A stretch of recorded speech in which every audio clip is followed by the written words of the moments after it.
So I want to start by asking you, how do you see the trends expanding in the coaching world? And, some people might say, oh my gosh, there's so many people that are already a coach. Is there really space for me? It's so funny. It's an interesting observation always when somebody mentions that to me. Oh, there are so many coaches. There's so many coaches, and every single time I've kind of stopped for a second. I've asked the person, "Where did you see all these coaches?"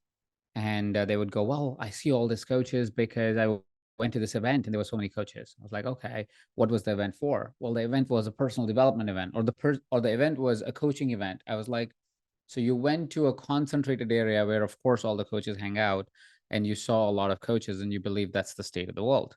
I said, "Okay, what are the other ways which tells you that that there are too many coaches in the world?" Well, social media, they're just all coaches there. I'm like, okay, who do you follow? Like, have you looked at your followers of people you follow, and who do you follow usually?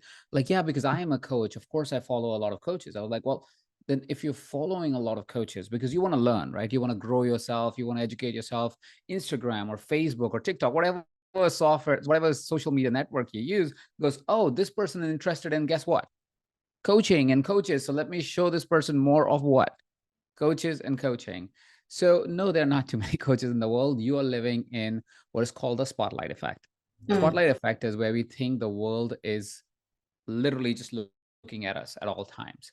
This is a psychological term. And when the world is looking at us, we start to feel that everything that is what we are seeing is the absolute truth. And that's the depiction of the world. But that's not actually how the world works. The world, you're not the spotlight. You are actually just one of the many individuals that are in the world where everybody's thinking they are in the spotlight, that everybody's watching them. It's a common phenomenon. And because of that, we tend to always isolate ourselves into groups that are similar to us. And then we make that the story of the world, but that is far from the story of the world. If I was to take all of the coaches that may be available in the world today that have qualified or have some experience or are an active business, I would not be able to count more than 20,000 coaches in the world. Maybe 50,000 if I really, really push it. You want to know how many people live in this world? 5 billion. Mm. 50,000 coaches to 5 billion people. Even if I say, okay, most of them cannot afford a coach, which is not true, but let's say most of them cannot afford a coach, because coaches also come for different price points based on where you live and what your affordability is and all of that stuff. But let's say hypothetically, 70% of the world cannot afford you, right? So out of 5 billion people, 70% of the world cannot afford you. Is still left with, and my math is very estimated right now. I'm not actually doing the real math, but I would say it'll be around 1.5 billion people that are still left. Even if there were a billion people left, that could still afford you. That's a lot of people to go around between 30,000 people. Hell, it was 100 million people that could afford you. That's still a lot of people that to go around it for 50,000 people. There is no way there are too many coaches in the world. If anything, we have too few coaches in the world. And here's my reason why. If we go out and if you look at the current scape of the world, like how the world is structured, at the time we are doing this interview, we just had another war start. Right? There are two wars going on right now in two different regions of the world. While we may not be actively in that situation, we are passively consuming that war. We are affected by it indirectly, if not directly. If a human suffers, a human that is kind and gentle, which is most of the world, suffers because of not only because of the energy frequency of it, because we're seeing it on the news. We're seeing it in our feed. We're seeing somebody dying, somebody getting hurt, some kind of violence or some kind of communication around that violence. We are affected by it, even if it's unconscious. And Mm. that's 5, 6, 7, 8 degrees away, right? Because this is happening in another part of the world for most of the people. They're not affected by it directly in any way. That's one far off thing. But how many things are happening in our immediate future? Something might have happened this morning before you turned on this podcast, right? That could be affecting you, and you're going, I really could use a talk. I could really use some help. I could really talk to someone that can finally get me out of this mental struggle or emotional struggle that I'm in. Well, who's going to play that role? A coach. Mm. If there is a thing that is to be noted, is that there are too few coaches in the world. There's not too many. There's too few. By data, by logic, by experience, if you look at from qualitative measures or quantitative measures, either of them would suggest to you that we have too few coaches in the world. We do have to step out of our own bubble for that, though. Yeah, and we're going to explore that. I mean, so what I'm hearing from you is that there truly is vast opportunity, there's vast need. And I would just really love to hear your experience of, being the CEO of Mindvalley and then deciding, that you really wanted to start your own coaching practice. What did that look like for you? So my coaching practice came out of a personal struggle. So while I was running Mind Valley, I I was doing great and I loved doing what I was doing, but at the same point in time, I had a personal struggle in my relationship and it for my health and for my relationships with my family and my friends. What I'd found was that it was on 31st December of 2014. We were out for New Year's celebration. I was out. We lived in Malaysia at the time, Kuala Lumpur, and I was living by myself because my then wife, then partner, was in Italy and she was traveling there and she would travel there for like 4 or 5 months at a stretch. So I was pretty lonely from that point of view when I was celebrating all these different events in life. So it was end of the year and we were just celebrating on the streets of Kuala Lumpur. That's how you do it in Kuala Lumpur. Still pretty young, so we were all out uh, partying and just walking on the streets. And as we were walking down the streets, what happened was it was about to hit the New Year's time, like it was about to be 12 o'clock in the night. And as I was walking through, I see this person walk towards me, a female in completely white dress, which is odd for the time and place and location that we were at. This party circuit, nobody should be wearing all white. But I saw this person walk up straight to me, stop, look dead into my eyes, and says, "Who are you?" And I go, Majid, like, no, who are you? And as they looked dead into my eyes, I found that I really didn't know the answer to that. I didn't know how to answer who am I? It's a very simple question. We answer this question all the time, but I could reveal my identity as my career. I could reveal my identity as what's my name or my ethnicity, but who am I as a person? I had no idea. I had lost all sense. I'd lost all the relationship with that. And so I couldn't answer that question. The person just smirked and walked away. Now, I never saw that person again. I don't know who this person was. It could be just something I made up. It could be an actual event that happened. I don't know. But I know and remember the experience of it viscerally. And that question carried with me into 2015. And as that question carried with me in 2015, I had to start questioning who am I and who am I becoming and who am I really? What is my real identity?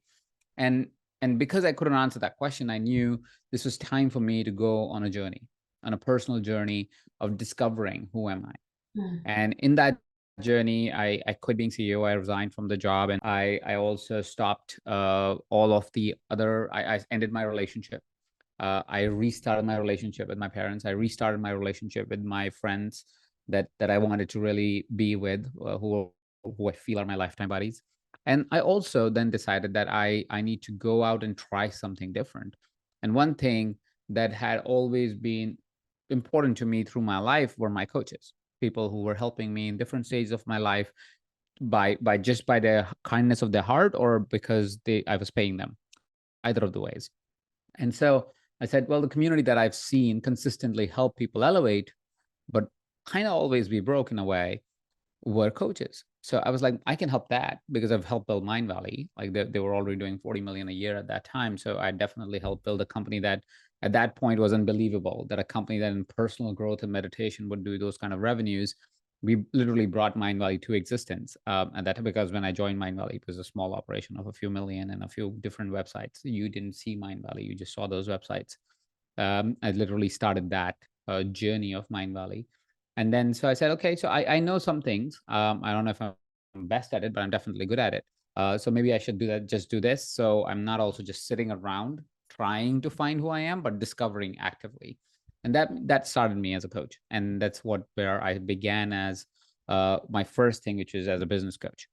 Because that was most obvious to me. I was like, okay, this seems like I can do something with it and can get some results here because I've done enough or done some of it.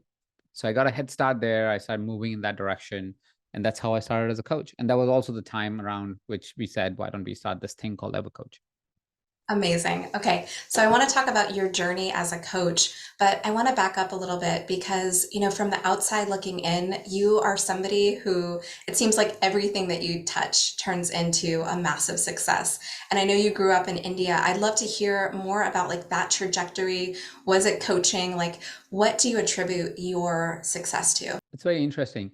What there won't be one thing that I think one can attribute any success to. I think success is a journey of consistent, persistent growth, and it is to be constantly evaluated. But I think if there's an underlying factor that differentiates me from most people is that I'm curious. I I don't carry the burden of I know. I carry the curiosity of I'm interested, I want to know. And Hmm. because of that, what happens is, and this is what kind of is the reason why everything that I touch turns to gold. It's a fun way of saying that. Is because I'm never going in a project or a business or a company or a person saying I know what they should do. I go in going, let's find out what they should do. And because of that curiosity, I'm always on the cusp of what will be the future. It's not a certainty of what it must be the future, right? So that curiosity kind of suspends that certainty, but it also allows for curiosity and growth to come in. So I have a good dance with that, and I've always had a good dance with that, and that stems a little bit from my childhood, but I think that's also a little to do with my personality. I think the, one of the things that my father used to do is my mother was a very religious person. She still is a really religious person. My father is somebody who likes to question things. So while my mother would want me to become religious and she would tell me about the scriptures and all of that, I grew up in India. uh, she would tell me about these scriptures. I come from a religion called Jainism, which is very close to Buddhism for listeners. Very, very similar. So she would tell me about these scriptures and these mantras and all of that. And my dad would say, but you must question it as to why you should do it. Right. So he got me to question very early on, and he would sometimes give me the reason why we do it and show the science behind it. But most of the time, it was just simply question it and find your own answers. And because of that, I just became incredibly curious and incredibly questioning as a person. I think and argumentative, which can be really annoying, but it helps me as a coach. Yeah, I feel like curiosity is such a valuable skill in life and in business. And I've heard you talk about adaptability, which I feel like is also such an important skill to have as an entrepreneur. Do you feel like there's other skills that particularly lend themselves to being an amazing coach? I think if you're thinking about from an amazing coach definitely stems from curiosity and interest in growth. But if when we think about coaching, I think one of the big struggles that a coach has, and might be consistent with your tribe, is they can grow as a coach to grow as a business. They struggle to find the path to actually make their passion something that will last. And that is and the secret to success to that is to also have a pragmatic, practical mind with with a with a with an idea of consistency over time. You need to be able to suspend your emotions when you're working in a business. You cannot be emotional about your approach, but when you're making a business decision, it's almost as a negative chart. It's almost as a negative to be operating emotionally. You can operate passionately, but not emotionally. So that's one thing, because this is a common trend. And tell me if I'm right, because you might have a different experience with this, Emily. But what I've seen is I meet coaches and they would go, "Yep, I have tried this," and whatever that I would say. Have you tried putting content on social media? Have you tried going to a physical event and talking to people? They would go, "Yes, I have." And then I ask for data. I say, "Okay, how many times did you post? Or how many events did you go? How many times did you make an offer? How many people did you actually speak to? How many people are on your database of people that you've spoken to? You have their names and email addresses." And most people would not have a real answer to that. Most people who struggle with income in coaching does not have a real answer to that. They don't have a database. They're like, "What do you mean? I don't have an email list." I'm like, "Yeah, but you talk to people. You must have gotten their phone numbers and email addresses or something to a way to contact them." "Oh, I didn't." I was like, "Then you can't say your business of coaching didn't work. work if you didn't make a real effort. It's like saying, I opened a restaurant and I never took an order. For the matter, everybody that passed by, I simply said, good to see you. I never give them a menu. I never tell them what I serve. I don't even put up a sign up there and I say, oh, my restaurant didn't work. Of course it didn't. You did nothing to make it work. You just opened a restaurant and closed the doors on it. Then, of course, nobody even knows it exists. It's kind of the same thing that most coaches do.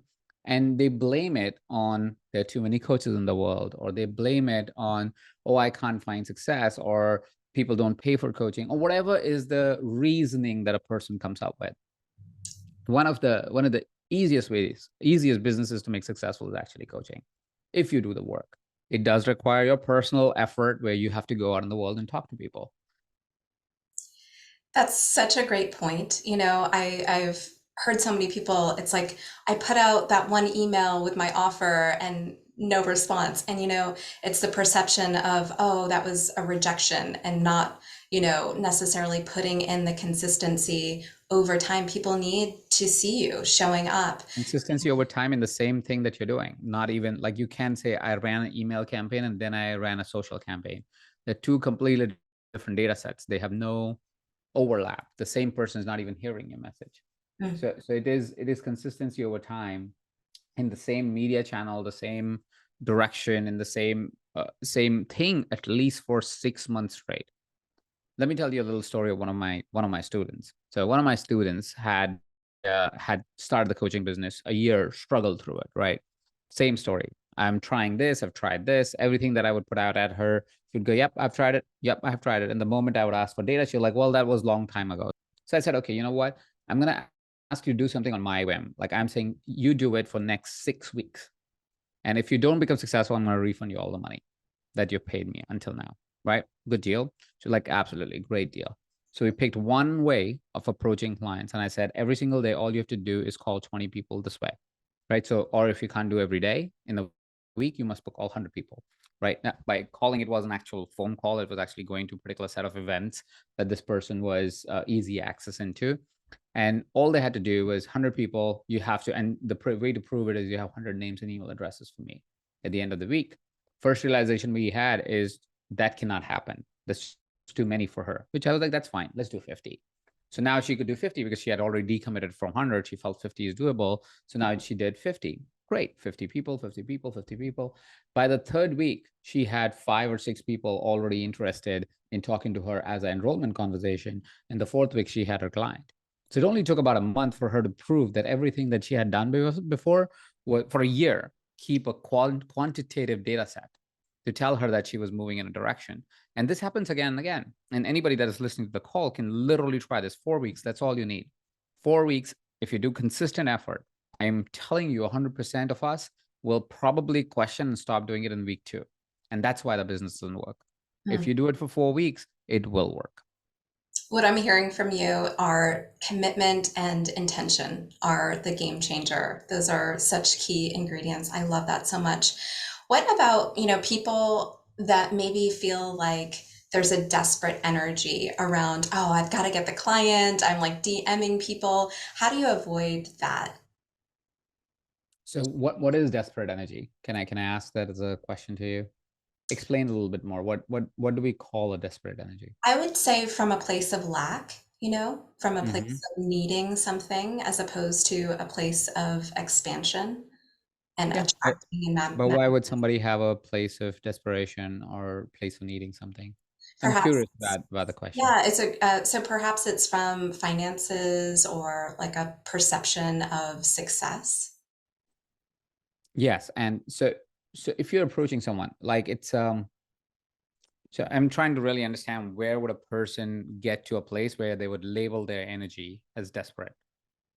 Because it's a labeling system, right? We call ourselves desperate or excited. It's a label system that we have in our mind, and we go, that's this and that's this and that's this. So the other day I was coaching through somebody on people were like, oh, I cannot DM people. I cannot DM people. I cannot send a message. And the metaphor that one must think about when they have resistance is the reason why you feel that you cannot DM someone is because you think you are intruding their space, right? it would be same as if you were walking on the street, somebody was walking the street and somebody says, stop, I have to tell you something, right? That's how we think DM is, right? And that's why we go, oh, this is desperate, this is too much, we shouldn't be doing that, I don't like this, right? And if there was somebody who was on the street, they were struggling, they needed water, they were like literally gasping for air, and you went in there and you said, I have water for you, that would not be interruption, that would not be desperation, that would be you helping. Now, the reason why I frame it this way, and I would like to elaborate with a personal anecdotal story of mine. So when I started coaching, this is going back to the time about 7 years ago, and I just quit being CEO. I was just starting as a coach.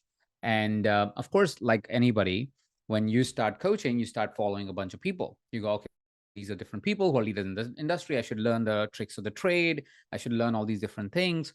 So I go out and I'm trying to find these people. I'm trying to see if I can connect so I can learn from them. Of course, I'm buying programs, everything that a new coach does, right? And nobody is doing anything different. It's the same thing. So I'm like, I'm going to learn from everybody that I can. So I go out, I buy these programs, and coincidentally, there's a friend of mine. I'm at this event where I'm enrolling clients, same way that I was just sharing. One should. I was at this event enrolling clients or trying to enroll clients, and one of my friends there says, "Hey, Ajit, I know you're starting as a coach. I'm going to this private event. This is happening in somebody's suite. They're like all the best coaches that you know, and I know you're really inspired by them. Would you like to join me?" I was like, "Of course. Who's going to say no to that?" I was like, "Absolutely, I'll join you." So I was like, all right, let's go. Let's go. And so we go up to this suite of somebody, and everybody's standing in a circle. Everybody's chit chatting. I walk in. I'm, of course, a new guy. Everybody else knows each other. But they go, all right, because we are all here now, let's introduce ourselves. And what are we working on? What are we excited about? Something like that. And everybody's going in circle, and everybody introduces, and it comes to me. And I say, well, my name is Ajit, and I am starting as a business coach, and I really want to help coaches live an elevated life as one of my passions. And my second passion is to help businesses that really impact society to grow and not have a glass ceiling. The person that's across me, and this is one of the people that I look up to, he's a white man, right? And he looks at me and goes, that's not gonna happen. And I kind of looked at him, what the heck is this talking about, right? And he goes, well, if you want to be successful in coaching business, you have to be a 40-year-old white female. So this is wrong at many levels, right? It's like wrong at pretty much every level that you can think of. It was wrong even 7-8 years ago. It's not only that it's wrong today, it was wrong 7-8 years ago for somebody to say that. But I kind of took it, hey, maybe that's right. This guy is a mentor. He's a leading figure in the industry. And by the way, he's a white man himself, over 40, but he's a white man. He's not a white female, and he's successful, right? So I'm going, okay, maybe this person is right.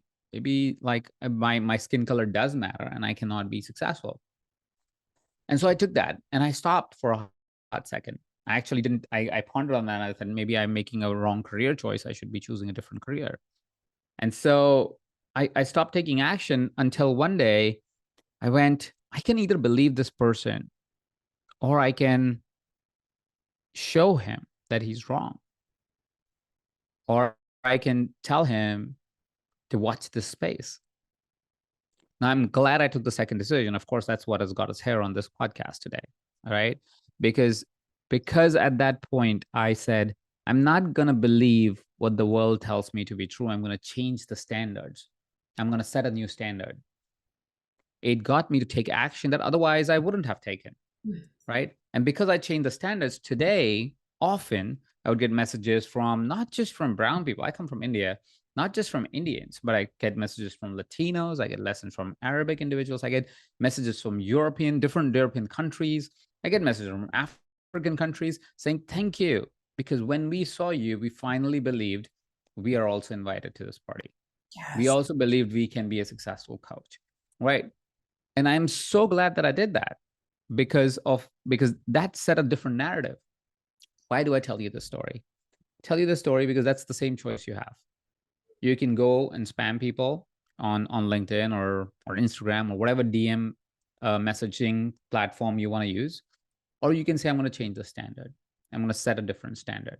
I'm not going to just go and say, sign up, which is why you are currently thinking that's desperate and that is wrong. By you, I mean your listeners, right? That's why they're thinking, oh, I am wrong, or I'm this, or this is not the right way to do it, is because somebody did it the wrong way. And you felt shitty about it. You felt, oh, this person's wrong. This approach is wrong. We shouldn't be doing this. This is so desperate. But you don't have to do it that way. You can do it in a different way. You just have to find your path. And that discovery of path will also tell you that desperation actually never creates enrollment, because nobody wants the desperate person. Like, it's not even true when we date someone. Why would it be true when we pay someone? Right? If somebody is desperate and when you're dating them, you don't want to date them. You usually are out from that whole situation. You run away the other side. So, no, desperation is not the way to enroll anyone, but also understand there's a difference between desperation that you saw in the world versus what you do to approach the right person the right way.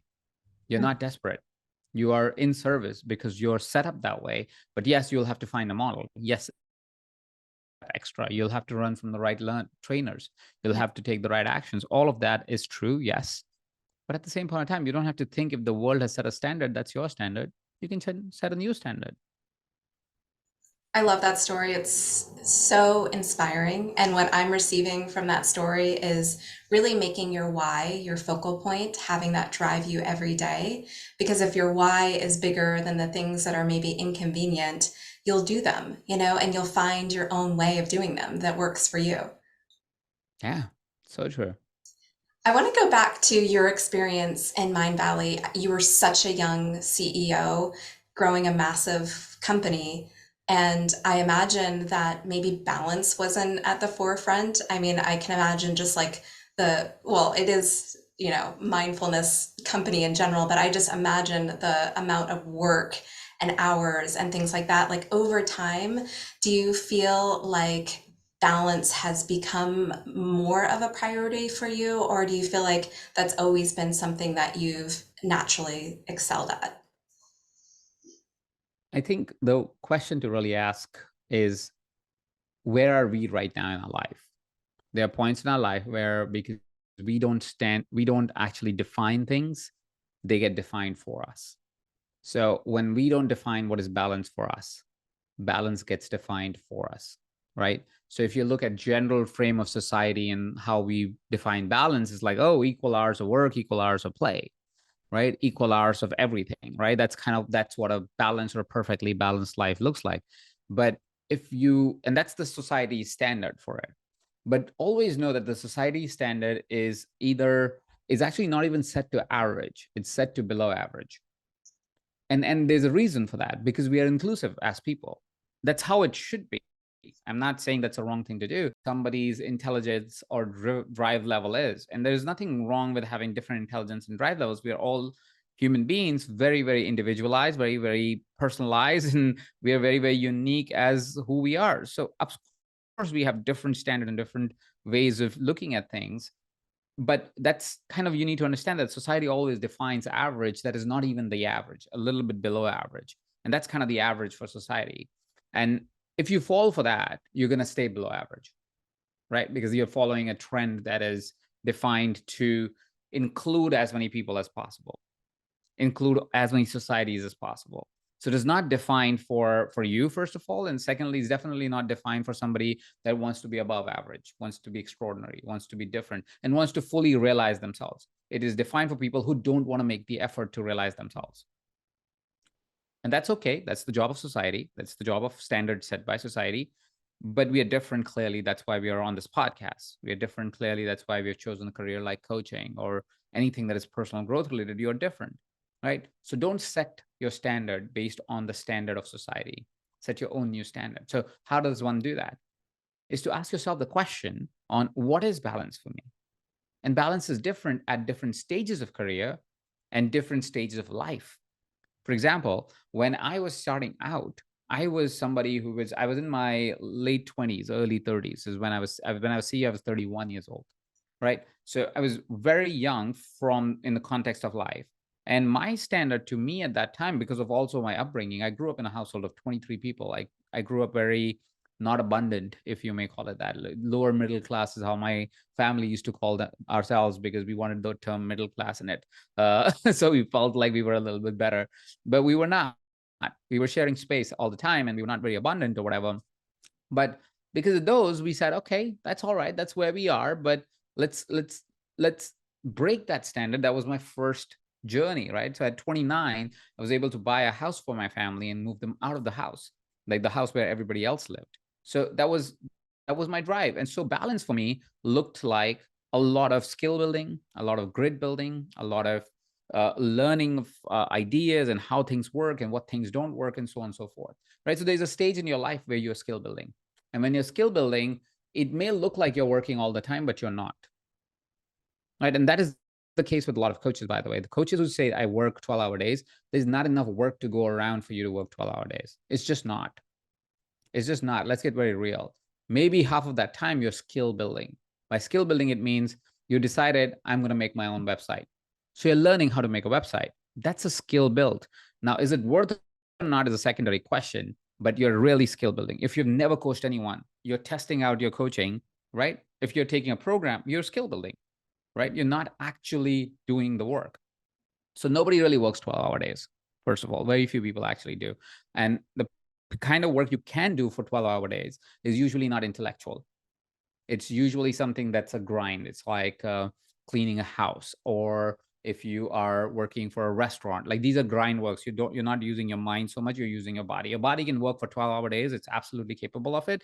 Your mind is going to kind of burn out. So you're not doing intellectual work or producing high quality intellectual work. You might be sitting in front of a computer, but you're doing mundane, boring, unproductive jobs mostly, right? Which effectively means, because you're not using your brain so much, you're not actually utilizing the full capacity of what you can do, right? So what you want to think about is, okay, when I work 12-hour days, how much time am I actually working, like actual productive hours? How much time am I skill building? And honestly, how much time I'm just procrastinating and I'm calling it work, which is a big section if you're a full-time coach that is transitioning careers. Most of the time you're procrastinating. You're not actually working or even skill building. You're mostly looking at your phone, Instagram. And I'm talking, this is qualitative data, because this is through conversation. I haven't actually done a survey on it, but talking to enough coaches, I know they do a lot of research on Instagram before they make their content. And honestly, they're not doing research. They're just watching other people's content because they never produce the content at the end of it. Right. So that's kind of research. I am doing research and they've downloaded 17,000 PDFs and they've not studied one of them. That's not research. That is you just procrastinating to do the actual task. So that's a long way of kind of saying the balance is very subjective and very personal to a person. The key is to define the balance and then approach your life with that balance. So balance at 31 was a lot of skill building. So yes, it looked like I was working, but I wasn't. I was working same 3-4 hours a day. And I at least for my personal businesses and personal life, I've tracked it. So I can guarantee that that's always been the case, right? There was times when I was skill building, then I'm like working really hard to work for 2, 3, 4 hours a day. Then I'm skill building, and then I am team building sometimes. So it looks like you're at work, but I know what I'm doing. I'm actually collaborating. I'm bringing other people together. I'm learning the skill of leadership, right? So that was that. Then once I started my own coaching career, I realized how much free time a person actually has when they have the skill, because I had all the time. There was literally, when I had my first child, it's so funny. I told my wife, hey, love, I'm going to try and be that father that is always present, because I hear this in America all the time. And I have a tendency that I'm always skill building, or I'm always interested in growth. So I'm going to make an effort that I only work like 4 hours a day and 4 days a week. And she was like, wow, that would be crazy. Little, I was like, oh well, watch me. And then I actually did. And it's a whole thing in the book that I'm offering for free right now on this call as well. We'll put the link in your podcast episode. In that book, I share how I built 4x4, which is work only 4 hours a day, 4 days a week. I know it sounds pretty impossible, but when you read the book and when you learn about this tool, you will see it's very possible. And I was able to do it. It was so hard on our personal relationship that my wife literally said, leave the house. She was pregnant. She was like 7, 8 months pregnant. And she was like, I cannot have you in the house all the time, making lunch, dinner, breakfast, everything, because you do not work at all. Get out of the house. I don't care where you go. Be in the office, but it's just way too much time at the house, because it's just annoying at this point. So that kind of got me to go back to the office and do more hours at the office. At that time, I wasn't mindful enough to say maybe I should invest that into health and other things. So I was just like, all right, I'll just work back into my, 6, 7 hours a day kind of a day. But that's how easy and how possible it is for every coach. Now it's different because my kids are really small. I have a 2-year-old and a 5-year-old. So I put a lot of time towards just hanging out with them. So after 5 o'clock, dad does not go to the gym. Dad does not do anything. Dad's just with kids. I'm very present with my kids every morning between 6:30 and 8. I'm really present with my kids. At 8 is when I start making my moves, get ready, go to the office, do my morning routine, get set up, and then I go work between 9 and 3 o'clock. I hit the gym. 3 to 5, I am in the gym or doing something outdoors and or meeting friends, and then I go hang out with my kids. And some of the days in my week is scheduled for friends and date nights and such activities.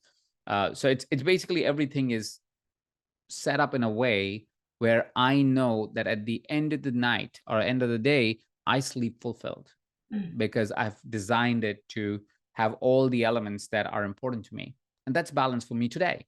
And it might change in 6 months from now, but I would not take society's standard of balance and say, that's what balance looks like. Everybody should follow that. I would still invite everybody on this call to say, what's important to you now? If you know what's important to you now, it'll be very easy to make the decision for you on what balance should look like for you. I love that answer so much. It's one of my favorite answers I've ever received on the topic of balance. So good. And, I know that there's, so many different programs that you offer to really help people to expand in the area of coaching. And, highly recommend looking into those programs if you're listening and you're like, I want to bring my coaching practice to the next level. I want to have a life that is intentionally designed. But I want to leave listeners with some practical ways that they can build a more abundant practice. What are some recommendations that you have to really get started in this area? So the first thing that I would, again, are your listeners mostly new coaches or seasoned coaches? I Because would it might say change. combination of both. Combination of both. Okay, so I'm going to try and answer that helps both individuals. So the first thing to become abundant is to know what abundance is, right? So define it for you. And I've heard different people give different kinds of answers because the number that represents abundance is different for different people. So if today, if you were to enroll with me, and if I was to ever offer, which is not even an offer these days, I only do it for equity.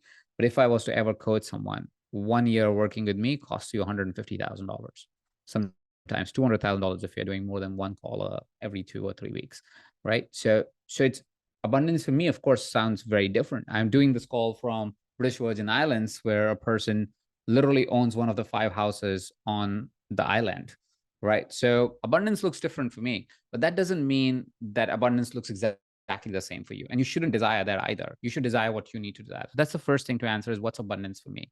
The reason why that's so important is because abundance, like anything in life, cannot be approached with neediness. You can't say, I need to be abundant. You want to be abundant. You want to attract abundance to you. You don't want to chase abundance because it's going to elude you. The more you chase it, the more it's going to elude you. So don't chase abundance, attract it, right? So that's the first kind of the key to remember is define it for you. And the more clearly you define it, the easier it is to achieve. Now define it in the realm of 3 years. Don't say this year. This year creates a lot of stress on your ability to manifest, and it puts a lot of stress on the universe. I don't know if your audience is metaphysical. I think they are a little bit, looking at all your backgrounds and the description that I saw before of you. So know that abundance is something that universe needs time to work, right? Think of, I like to say, think of our universe as a blue collar worker. You give it an instruction, it needs to get to create it. And sometimes it has to create from scratch because it goes, oh, you have a new requirement, which I didn't know of before. So I'm going to create it. It needs a little bit of time to actually create the reality that you're chasing. So give universe some time. This is how you know your manifestation is working, is you start to see little signs towards that direction, but you won't see the full thing realized sometimes 2, 3, 4 years into the future. So design your abundance for 3 years from now, not for this year, because otherwise you'll create unnecessary stress, and you will act from desperation and neediness. And that's not good. And every time you act from desperation and it also automatically, psychologically tells you that you're a failure. And because it tells you you're a failure, you stop chasing the thing that actually was very possible for you, right? So set yourself up for a 3-year goal, not a 1-year goal. Is create a plan, like an actual 90-day plan, 90 or 100-day plan. And don't make it more complicated than it needs to be. Most money is to be made in the most simplest of plans. Your plan is simple, you'll make most amount of money, right? So if you go, oh, you know what, I'm gonna have a social media thing, and then people will click, and then they'll go to a download PDF, and that download PDF is gonna upsell one product, and then the next one, and the next one. If you've never done any of that thing before, it all works. But if you've never done this before, don't do it. It's too complicated. Your brain's gonna give up on, your mind is gonna give up, your productivity is gonna give up on it way before it ever really sees the proper light of day, right? So find models that are simple and easy to execute. Look for models that are leveraged. So if you've been in an industry before, if you have worked with a particular set of people before, approach them first, that category first. So if you were a real estate agent, approach real estate agent organization first for coaching. Don't try to say, I'm going to go work with healthcare professionals while you know nobody in that, right? Leverage is a key to success. It's key to early success, because when you work without leverage, it's much harder for you to pull through and actually create a new client. But if you have leverage, people, and not your friends, please, which is a classic mistake. Don't try to pitch your coaching to your friends. They think you're an idiot doing whatever you're doing 100% of the times, because they don't understand it. They don't believe you're going to work. They have so much baggage about you because, and tell me if it's true or not, you have tried many careers in your life, right? Or you've tried coaching in many different ways with them, and they have been like, dude, like, you're always changing, right? Which is a great thing as a coach, but they don't see the beauty in it. They don't, because they haven't seen you play full out just yet. Not your friends, not your family. What you want to hire is friends of friends, colleagues, people who are out of your realm and have no baggage about you, right? So new or seasoned coaches, if you're finding plateau in your business, it's because you're not thinking big enough and far enough, right? That's another reason why we plateau. This is for seasoned coaches mostly, is that you are thinking, how do I grow my business by 20%, 30% year on year? Very hard to do. If you think about, how do I grow my business by 300% in the next 3 years, ideas are so clear. Like, think about it. Just if close your eyes after this podcast and ask yourself the question, how would I 3x or 10x my business in the next 3 years? You will find so many things that you do today you would not do. You would just simply go eliminate, eliminate, eliminate, eliminate, eliminate. Do this, this, and this, and I should 10x my business. Just your ability to 10x something is very much about elimination, not so much about how much more can I do. It's not about hard work after a point. If something's not working, you don't work harder, you work differently, right? And that's also a key to remember. It's not about how hard you're working. It's mostly about that you probably need to think about it differently and do a different thing altogether. That hard work is not going to pay off, because it's like making something work that's already working suboptimally. And you're saying, now I'm going to just work harder on it and make it work even more suboptimally. Don't do that. Just work on a different thing. So those are some key pointers. Again, it's not a step-by-step system, because it really changes and adapts to the person that you're talking to. A new coach will have a completely different playbook to a seasoned coach. A great thing to generally do, and again, these are not expensive things. These are really easy. You can get it on Amazon. I really invite you to look up the Business Book of Coaching if you're struggling with business. It really simplifies and demystifies a lot of stuff that you might have heard in the industry, and makes it really easy for you to get traction. You definitely should get a copy. I'm giving it away for free right now. It's my book called Live Big. It is available to free download on my website. I think we can put up a link for that, because it's not an easy link. Uh, yeah, just go get that, and it will get you a head start for $0. Or I think on Kindle Book of Coaching is probably like $5 or something. It's not expensive, basically. Yeah. Amazing. Yeah. I have a few of your books and they're incredible, and we will definitely link to that in the show notes. I know we are switching gears a little bit, but one question I really wanted to ask you about before we close is about partnership. And what that looks like for you, you know, both being incredibly successful, having full lives. What have you found this, you know, the secret to be to having a healthy and balanced relationship and also a thriving career? There's many reasons why our relationship is wonderful, and some are very practical, and some are fundamental. The fundamental reason why me and Nita work, you're talking about my love relationship, right? Yes, yes. So the fundamental reason why it works for both of us is because we are aligned on our long-term vision of ourselves. So we set ourselves to, when we met, we were very intentional about saying, I don't want to waste time with a person, because we both had married a person before in our lives and it didn't really work out spiritually for both of us. And so we said, we don't want to waste time with another person. So we said, let's accelerate what people would do in 10 years in 1 year, right? So we went and we did a deep dive with ourselves to really identify what our values were. Why do we do what do we do? What our motivations were? What are our past histories? Like, we really dove deep into each of the soul to really understand who we are as people. So, and where are we going as people? And we found alignment in that. We even aligned our values and saw, do we have a common denominator of values that we can always hold on to? And we did find them, and that was love and service. And then they eventually expanded into health, because both of us are very passionate about health as well. So love, service, health, and we know that everything is decided by the filter of the,